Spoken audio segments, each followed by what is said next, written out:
안녕하세요. 대한민국의 위상 한일이입니다. 감동적인 한국 이야기와 핫한 이슈를 누구보다 빠르게 전하겠습니다. 구독과 좋아요는 더 많은 이야기를 전할 수 있는 에너지가 됩니다. 함께 이야기를 나누고 싶다면 댓글로 자유롭게 의견 남겨주세요. 안녕하세요. 저는 미국의 일리노이 주에서 살고 있는 제니라고 하며 세상 그 무엇과도 바꿀 수 없을 만큼 귀한 딸아이와 남편이랑 매일같이 즐겁게 살고 있습니다. 제 딸은 아사벨이라고 하며 현재 11살로 집 근처에 있는 초등학교를 다니고 있습니다. 아사벨은 저와 제 남편이 여러 번의 시도 끝에 겨우 얻은 눈에 들어가도 안 아플 정도로 소중한 딸이라 지금까지 애지중지 키워왔었는데 그렇게 힘들게 얻은 아이를 허망하게 잃을 뻔했던 적이 딱 한 번 있었는데요. 그건 바로 아사벨이 6살이었을 때였습니다. 솔직히 지금 회상해도 그때만큼 무서웠었던 적이 없었는데 아마 앞으로 평생 살아가면서 그런 일은 거의 없을 것 같네요. 물론 그런 일이 일어나서도 안 되겠지만요. 아무튼 아사벨이 6살이었을 때 저와 제 남편은 아이를 데리고 처음으로 한국으로 여행을 떠났었는데요. 아사벨을 가지기 전이었던 연애 시절 때에는 남편과 여행을 많이 다녔던 적이 있었으나 딸과 함께 여행을 갔었던 건 이때가 최초였습니다. 여행을 가기 전에만 해도 저는 처음으로 딸과 함께 여행을 갔었던 한국에서 그런 경험을 하게 될 줄은 상상도 하지 못했었는데요. 사고가 일어난 그 순간만큼은 정말 악몽과도 같았던지라 정신적으로 몹시 힘들었지만 동시에 단 한 사람 덕분에 절대 잊지 못할 소중한 기억으로 남기도 한 순간이었습니다. 그래서 더더욱 한국인 구독자 여러분들께 이 자리를 빌려 제 이야기를 들려드리고 싶었는데요. 그 당시에 저희 가족은 처음으로 한국 여행을 갔었는데 실은 남편이 제 생일을 기념하기 위해 서프라이즈 선물로 한국행 비행기 티켓을 주었던 것이었습니다. 여행을 엄청 좋아하는 저로서 한국이란 나라는 언젠가 꼭 와보고 싶었던 곳이기도 했는데 남편이 선물을 해준 덕분에 며칠 동안 서울을 여행할 수 있었던 셈이었습니다. 일리노이에서 한국으로 가는 것에만 거의 16시간이 걸렸는데요. 그야말로 살인적인 비행 시간이나 다름없었습니다. 저와 제 남편은 비행기 안에서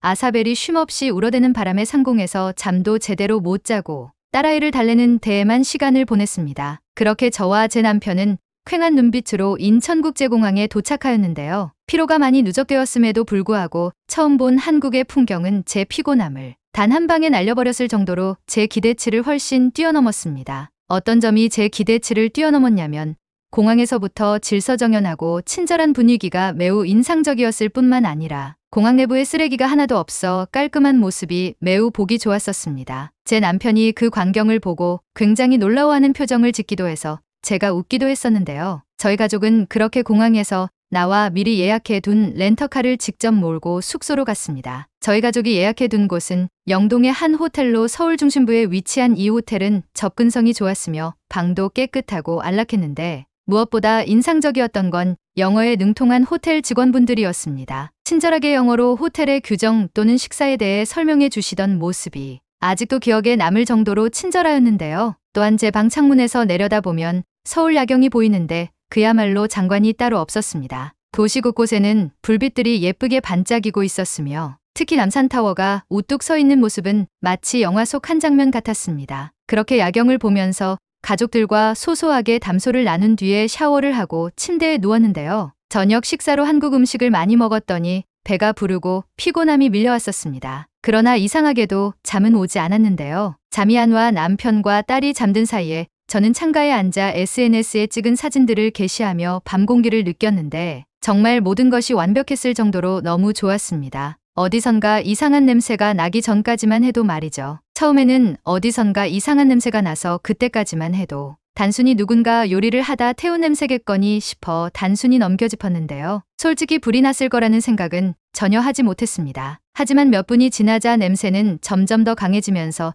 남편도 깨기 시작할 정도로 상황이 묘하게 흘러갔었는데요. 무엇보다도 타는 듯한 연기의 냄새가 코를 찌르기 시작하면서 저는 조금씩 마음이 불안해져만 갔습니다. 그때 갑자기 호텔 복도에서 요란하게 화재 경보음이 울리기 시작하면서 불길한 예감이 정확히 들어맞았는데요. 그 순간 저는 아사벨 생각에 심장이 철렁 내려앉으면서 이대로 가만히 있을 수는 없겠다 싶어 급하게 수건을 물로 적셔 문을 열어보았는데 눈앞에 펼쳐진 광경에 숨이 멎을 것만 같았습니다. 복도에는 이미 연기가 자욱하게 퍼져 있었으며 수많은 사람들이 침착하게 비상구 계단을 통해 대피하는 모습들이 눈에 들어왔는데요. 한편으로는 혼란스러운 분위기 탓에 다급한 목소리가 들려오기도 하였습니다. 저는 순간 머릿속이 하얘지면서 어떻게 해야 할지 잠깐 사이에 고민하다가 이내 딸 생각이 머릿속에 스치자 재빨리 남편과 함께 딸을 데리고 비상구 계단으로 가 대피를 하기 시작했습니다. 단순히 대피를 하는 것이 아닌 물로 수건을 여러 장 적셔서 저와 남편 그리고 딸의 코와 입에 수건을 대고 대피를 하였는데요. 그러는 사이에도 연기는 더욱 자욱해지며 시야를 가려 제대로 앞을 볼 수가 없었습니다. 계단을 내려가면서 저는 중간에 창문을 열고 바깥을 내다보았는데 호텔 아래에는 이미 소방차들이 여러 대 정도 도착해 있었으며 소방관들은 굉장히 분주히 움직이고 있었습니다. 하지만 저희 가족은 고층에서 내려가고 있었으며 그렇다고 해서 뛰어내릴 수도 없는 노릇이었습니다. 그때 아래층에서 무언가가 쿵쿵 울리면서 누군가가 외쳤는데요. 소방관입니다. 거기 누구 있나요? 저는 그 소리를 듣자 순간적으로 안심이 되면서 가슴이 벅차올랐습니다. 여기 사람 있어요.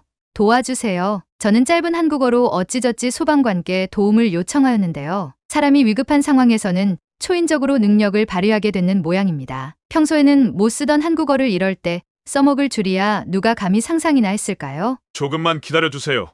금방 올라가서 구해드릴게요. 아래층에서 쿵쿵거리는 소리가 점점 가까워지더니 2명의 소방관이 저희 쪽으로 왔는데요. 그들은 연기 속에서도 당황하지 않고 침착하게 저희를 안심시키며 대피를 도왔습니다. 천천히 움직이시면서 몸을 낮추고 저를 따라오세요. 저희 가족들은 정신없이 그들의 지시에 따랐는데요. 그들은 내게 젖은 수건을 새로 건네며 입과 코를 막으라고 하였습니다. 그리고 저는 아사벨을 품에 안고 바닥에 최대한 몸을 낮추며 신속하게 대피하였는데 아사벨이 괴로웠는지 울기 시작했습니다. 저는 어떻게든 딸을 달래면서 대피하려고 하였으나 연기는 점점 더욱 심해지고 있었으며 불길은 어느새 저희 근처까지 번졌을 정도로 상황이 많이 열악하였는데요. 그런 열악한 상황 속에서 패닉 상태가 올 것만 같았던 제게 한 소방관이 저에게 손을 내밀더니 아사벨을 맡겨달라고 요청하셨습니다. 저는 바로 아사벨을 소방관에게 넘겼는데 소방관이 매우 빠른 속도로 아사벨을 데리고 호텔 밖으로 데려가려고 하였습니다. 저와 제 남편 또한 필사적으로 소방관들의 뒤를 따르며 계단을 내려갔는데요. 저는 난생 처음 겪는 화재 현장에 호흡이 가빠지면서 다리도 후들거렸는데 한순간이라도 발을 헛디디면 그대로 쓰러질 것만 같았습니다. 그러나 소방관 분께서는 제게 계속하여 격려해 주셨는데요. 그분의 목소리는 놀라울 정도로 차분하였던지라 그 덕분에 저도 조금씩 안정을 되찾을 수 있었습니다. 그렇게 한참을 내려오다가 마침내 출입구가 보였는데요. 호텔 밖으로 벗어나는 순간 차가운 공기가 제 얼굴을 스치면서 저는 거의 기절할 듯한 상태로 바닥에 그대로 쓰러졌습니다. 밖에는 이미 많은 사람들이 대피해 있었으며 호텔 앞에는 소방차와 구급차가 대기 중이었고 구조대원들이 사람들의 상태를 살피려고 부지런히 움직이고 있었습니다. 저는 여전히 거친 숨을 몰아쉬며 정신을 차리려 애쓰고 있었던 중이었는데요. 그때 같이 내려왔던 소방관 분이 제 남편에게 아사벨을 건네주더니 아직 미처 대피하지 못한 사람들을 도와주러 다시 건물 안으로 들어갔는데 그 뒷모습이 정말 그 누구보다도 든든했습니다. 하지만 한편으로는 화재에 휩쓸리지 않을까 걱정이 되어 마음속으로 조용히 기도를 하기 시작했는데요. 그렇게 한참을 호텔 쪽을 바라보다가 어느새 화재가 진화가 되어 한밤의 소동이 간신히 마무리되었습니다. 나중에 알게 됐지만 이 당시 화재 원인이 알고 보니 호텔 내 세탁실에 있던 세탁기에서 전선 이상으로 불이 났었던 것이었다고 발표되었습니다. 어쨌든 저희 가족은 화재로부터 무사히 살아남을 수 있어 그저 감사하기만 했는데요. 그 혼란스러운 와중에도 아사벨은 곤히 잠을 자고 있었다는 게 신기하면서도 이상하게도 웃음이 나왔습니다. 또한 살았다는 안도감과 동시에 한국 소방관들에 대한 깊은 존경심이 마음에서 절로 우러나왔는데요. 그때 마침 저희를 구해주신 소방관 분께서 저와 남편에게 다가오시더니 다들 괜찮으시냐고 걱정해 주셔서 너무 감사했습니다. 그러더니 딸을 보며 미소를 지으셨는데 그분도 알고 보니 소방관이기 이전에 딸을 가진 평범한 아버지셨던 것이었습니다. 하지만 단순히 평범한 아버지라기보다는 영웅에 가까웠는데요. 왠지 이런 아버지를 둔 딸과 아내분이 정말 자랑스럽게 여기지 않을까 하는 생각이 들기도 하였습니다. 그날 이후 저는 한국 소방관들을 비롯해 모든 소방관이라는 직업을 가진 분들에게 존경심을 갖게 되었는데 침착하고 빠르게 움직이며 단 한 명이라도 더 구하려고 최선을 다하는 모습에 깊이 감동을 받기도 했습니다. 그렇게 그날로부터 5년이라는 시간이 흘러 딸은 어느새 11살이 되었는데요. 5년이 지난 지금도 가끔씩 생각이 날 정도로 그때의 경험은 도저히 잊을 수 없을 정도로 여운이 남아 있었습니다. 그때 일이 생각날 때마다 딸에게 이야기를 들려주며 우리에게 생명의 은인이 있었다고 말하고는 했는데 딸이 항상 질려하지 않고 재밌게 들어줘서 너무 고맙기도 했습니다. 그러던 어느 날 저는 학교에서 하교한 딸을 데리고 집으로 가다가 우연히 길거리에서 5년 전에 저희 가족을 구해주신 한국인 소방관을 만나게 되었는데 그분도 저희를 알아보셨는지 웃으면서 인사를 해주셨습니다. 그때 한국에 오셨던 분들 맞으시죠?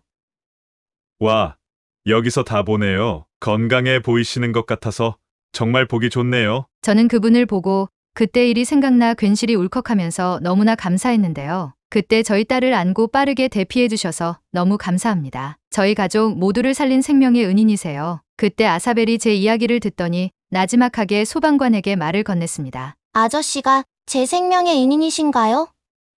엄마한테 많이 들었어요. 어렸을 때 저를 구해주신 사람이 있다고요. 그러자 그 한국인 소방관은 딸의 키높이에 맞춰 허리를 숙이더니 이렇게 말하였는데요. 이야, 따님이 숙녀가 다 됐네요. 엄마 말씀은 잘 듣고 있지? 그러면서 저희 딸을 쓰다듬어 주셨는데요. 그분은 알고 보니 가족과 함께 2주간 시카고 여행을 오셨던 것이었습니다. 저는 그분께 다시 한번 감사의 말씀을 전하며 서로 헤어지려던 찰나 아사벨이 갑자기 자기가 만든 인형을 그분께 드리더니 행운의 인형이라며 소개를 하였는데요. 그 얘기를 들은 저와 그분은 서로 웃으며 미소를 짓기도 했습니다. 정말 세상이 좁다는 것을 다시 한번 느낄 수 있는 계기가 되었던 만남이었는데요. 그 이후에는 그분 가족을 저희 집으로 초대해 식사를 대접해 드리기도 하였으며 같이 일리노이에 있는 유명 스팟에 가서 즐겁게 놀기도 하였습니다. 이처럼 소중한 인연을 만들 수 있어 너무 감사하고 또 감사하였는데요. 언젠가 다시 한국을 찾게 되는 그날이 온다면 저는 저희 딸을 비롯하여 저희 가족을 구해준 소방관에게 다시 한번 감사 인사를 전할 예정입니다. 지금까지 제 이야기를 들어주신 한국인 여러분들께 정말 감사하며 제가 이런 사연을 여러분들께 한국어로 전해드릴 수 있어 너무 행복할 따름입니다. 항상 건강한 나날 보내시며 사고 없이 행복하게 일상을 보내시길 소망합니다.